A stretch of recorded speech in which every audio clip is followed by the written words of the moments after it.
इस वक्त की बड़ी खबर सामने आ रही है। पंजाब सरकार की ओर से कोल्ड ड्रिंक कफ सिरप की बिक्री पर और उपयोग पर तुरंत बैन लगा दिया गया है। जी हां, अगर आप भी अपने बच्चों को कफ सिरप दे रहे हैं तो ये खबर ज़रूर ध्यान से सुन लीजिएगा, आगे से आगे शेयर कर दीजिएगा। बेहद इस वक्त की अहम और बड़ी खबर सामने आ रही है, जहां पर पंजाब सरकार ने कोल्ड ड्रिंक कफ सिरप की बिक्री और इसके उपयोग पर तुरंत रोक लगा दी है। आपको बता दें कि ये निर्णय फूड एंड ड्रग एडमिनिस्ट्रेशन यानी कि एफडीए की रिपोर्ट के बाद लिया गया है। दरअसल एफडीए के जॉइंट कमिश्नर डाइएथिलीन ग्लाइकोल की मात्रा 46.2% पाई गई है, जो कि मानव स्वास्थ्य के लिए बेहद हानिकारक मानी जाती है।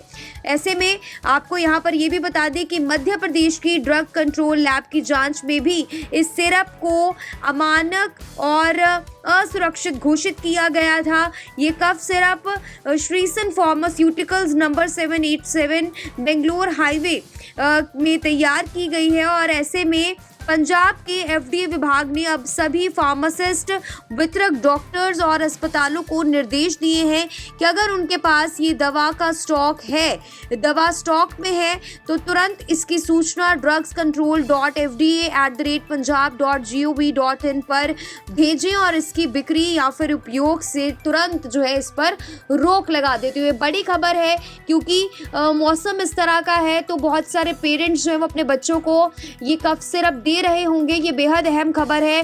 पंजाब सरकार की ओर से इस पर पूर्ण रूप से बैन लगा दिया गया है।